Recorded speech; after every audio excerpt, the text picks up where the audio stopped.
Bismillahirrahmanirrahim. Wahyikum bitahiyatul Islam, tahiyatan mubarakatan min indillah. Assalamualaikum warahmatullahi wabarakatuh. Waalaikumsalam. Alhamdulillahirabbil alamin alladzi alafa baina qulubina fa asbahna bi ni'matihi ikhwana. Asyhadu an la ilaha illallah wahdahu la syarika lahu wa asyhadu anna Muhammadan 'abduhu wa rasuluhu mab'uutsu rahmatan lil alamin. Ayyuhal hadirun, alhamdulillah atas qudrah dan irada Allah Subhanahu wa taala kita bisa melaksanakan salat Isya secara berjamaah.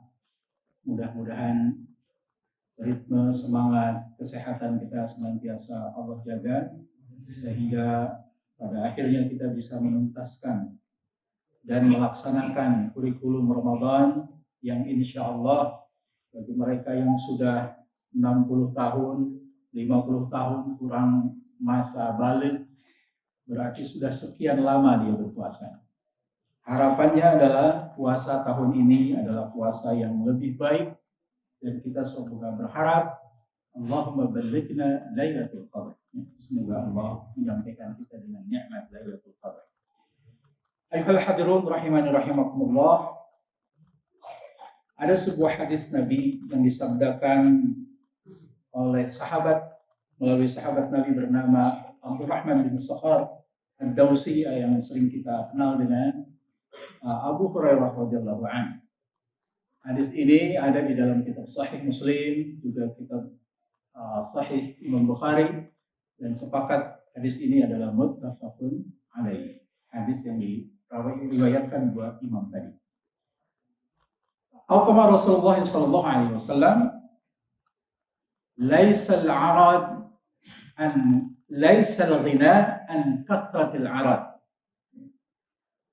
Kecukupan itu tidak dikatakan pada banyaknya. Walakinnal ghina ghinnan nafs. Tetapi cukup itu berada pada jiwa yang merasa cukup. Hadis ini berkenaan dengan bagaimana seseorang tumbuh dan berkembang, kemudian Allah berikan sebuah amanat pada dirinya. Apakah titipan itu menjadikan dia merasakan kecukupan, atau bahkan dia merasakan sesuatu yang harus bertambah dan terus bertambah. Dalam hadis yang lain, bahwa tabiat manusia itu memang sejak dulu, laukana ibnu Adam, dikasih andainya Bani Adam itu dikasih wadian minad dhahab, dikasih sebuah lembah yang terbuat dari emas, latamanna wadian akhar, dia pasti meminta lembah emas yang satu lagi. Kenapa? Karena makanya hadis ini muncul. Laisal ghina an kathratil arad, walakinnal ghina ghinnan nafs. Bahwa kecukupan itu bukan terletak pada banyaknya. Nah, arad menurut Imam An-Nawawi di dalam Riyadhus Shalihin menyitir sebuah surat yang barangkali kita sudah hafal, di dalam surat Ali Imran ya, ayat ke-14. Arad ini yang merupakan banyak itu apa? A'udzubillahi minasyaitonirrajim. Zuyyina lin-nasi hubbus syahawat minan nisa'i wal banin wal qanatiril muqantarati minadh-dhahabi wal fiddah wal khailil musawwamati wal an'am wal harth. Jadi al-arad itu adalah bahwa setiap manusia itu memang tumbuh pada dirinya rasa senang terhadap satu, nisa adalah perempuan, ya. Kalau laki-laki, kalau perempuan berarti laki-laki, begitu ya. Mafhum mukhalafahnya begitu. Nah, hadirin rahimakumullah, di dalam Islam punya batasan, ya. Kalau dulu ketika ayat di dalam surat Nisa ya dikatakan bahwa batasan dari jumlah pasangan dalam Islam itu masna wa thulatha wa ruba'. Ya. Jadi kalau di antara kalian tidak bisa adil, maka fawahidatan, ya. Cukup satu. Bagi orang Arab, apakah ini merupakan pembatasan? Tidak. Orang Arab dulu itu dia memiliki sebuah pemahaman poligami unlimited.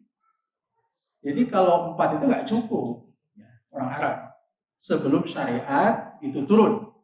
Maka dikatakan di sini Islam telah memberikan batasan-batasan. Berapa jumlah? Masna wa thulatha wa ruba'. Nah, bagi yang mereka fawahidatan, apa maksudnya? Bahwa kita harus bisa merasa cukup dengan Allah yang berikan kepada kita. Ya, nikmatnya berpasangan, ya, satu sama lain. Bagaimana supaya dia satu sama lain bisa membantu beribadah kepada Allah. Zaujatan tu'inuhu ala imani. Ya. Intinya bahwa berpasangan itu bagaimana sama-sama ingin menolong bagaimana dia tetap beribadah kepada Allah Subhanahu wa taala. Wal banin, anak-anak. Zaman dahulu menjadi sebuah kebanggaan keluarga besar. Kalau keluarga besarnya itu memiliki keturunan yang banyak. Tapi Islam membatasi juga, ya. Apakah dengan banyaknya kemudian lahir keturunan-keturunan yang tidak berkualitas? Lahir dengan keturunan yang justru membangkang aturan Allah Subhanahu wa taala. Tetapi yang diinginkan sebagaimana ketika umat masa depan ini banyak dengan tauhid yang benar, ya, dengan ajaran keyakinan yang sahih, ya, ibadahnya yang mantap, itu yang diinginkan. Ya. Tetapi kalaupun banyaknya itu, tapi membuat mafsadat, itu tentu yang tidak diinginkan. Kemudian adalah harta yang bertumpuk berupa emas dan perak.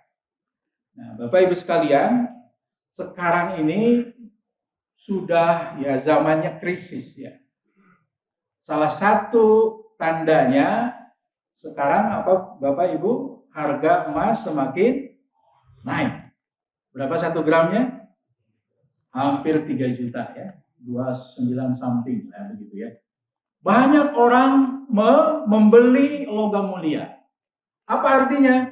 Dia menyimpan itu di tempat yang aman. Bahkan sekarang sudah ada banyak penawaran SDB, ya, Safety Deposit Box, untuk menyimpan agar emas itu terpelihara. Tapi ingat, ketika emas yang dimiliki itu harus ditunaikan nisabnya, harus ditunaikan zakatnya. Ketika sudah sampai 85 gram, maka dia harus tunai keluarkan masa haulnya setelah 1 tahun. Nah, banyak orang yang lupa luput. Ya. Maka kalau teman-teman dulu berseloroh begini, kalaupun tidak dikeluarkan dengan kesadaran, maka Allah Subhanahu wa taala akan melakukan dengan caranya. Dengan caranya maksudnya apa, Bapak Ibu sekalian? Allah berikan satu musibah, Allah berikan satu ujian yang tidak lain tidak bukan bahwa itu memang harus dikeluarkan karena bukan hak kita. Kemudian kuda-kuda pilihan. Ya, zaman dulu salah satu kebanggaan orang-orang saudagar kaya itu adalah memiliki unta dan kuda-kuda pilihan. Kalau zaman sekarang barangkali bukan kuda pilihan, tetapi jumlah kendaraan mewah pilihan. Di sebuah room yang besar, ada kendaraan yang mewah begitu banyak, itu yang menjadi sebuah kebanggaan. Tapi di dalam hadis tadi, laisal ghina an kafratil arab, walakinnal ghina ghina'n nas. Orang mencari harta pagi pergi, pulang petang, peras keringat banting tulang, tapi ketika ghina, kecukupan itu tidak didapati dirinya, maka akan seperti orang yang sedang minum air garam di lautan, haus terus. Maka kita mintakan kepada Allah di dalam doa-doa terbaik kita, Allahumma inna nas'aluka salamatan fid din wal afiyatan fil jasad wa ziyadatan fil ilmi wa barakatan rizki. Rizki yang Allah berikan itu adalah berkah bagi dirinya. Karenanya itu, maka setiap kita, bagaimana ketika harta ini ada di tangan kaum mukminin, maka hartanya itu akan memberikan keberkahan selain pada dirinya, tetapi juga bagi sekitar. Jadi indikator kebaikan sebuah wilayah itu apabila adanya keberkahan di dalam sebuah daerah tersebut. Ayohal hadirun rahimani rahimakumullah. Kemudian setelah kuda pilihan, kemudian ada al-an'am wal harth, ya, binatang ternak dan sawah ladang. Kita tidak bercerita, itu sangat banyak contoh-contohnya. Banyak areal-areal tanah di Indonesia ini tidak hanya dimiliki oleh banyak orang, tetapi hanya segelintir orang. Itu yang menjadi sedih kita. Ya. Acap kali kebijakan-kebijakan yang muncul justru memberikan mafsadat pada daerah sekitarnya. Ya. Tidak lama ingatan kita, ya, kejadian musibah yang ada di Sumatera sana. Nah, ini adalah bagian introspeksi kita, bagaimana agar kecukupan itu kita tumbuhkan, agar ghina itu kita tumbuhkan, ya, dengan makanan yang kita konsumsi, ya, dengan kelengkapan infrastruktur yang kita miliki, hendaknya membuat suasana ibadah kita bertambah lancar. Hujan, karena ada kendaraan, kita bisa masih tetap beribadah di masjid. Banyak hal yang secara jarak mungkin tidak bisa ditempuh, tetapi karena sudah ada kendaraan itu menjadikan lebih mudah. Harapannya dengan harta yang diberikan Allah kepada kita, seyogyanya itu akan menambah ibadah kita menjadi lebih lancar dan lebih kuat. Saya kira itu yang menjadi petikan dari hadis tadi, ya, laisal ghina an kasratil arad walakinnal ghina ghinan nafs. Bahwa kecukupan itu bukan terletak pada sebuah banyaknya, tetapi kecukupan itu berada pada jiwa yang merasa cukup. Allahi tawakkalna wa ilaihil masir. Wassalamualaikum warahmatullahi wabarakatuh.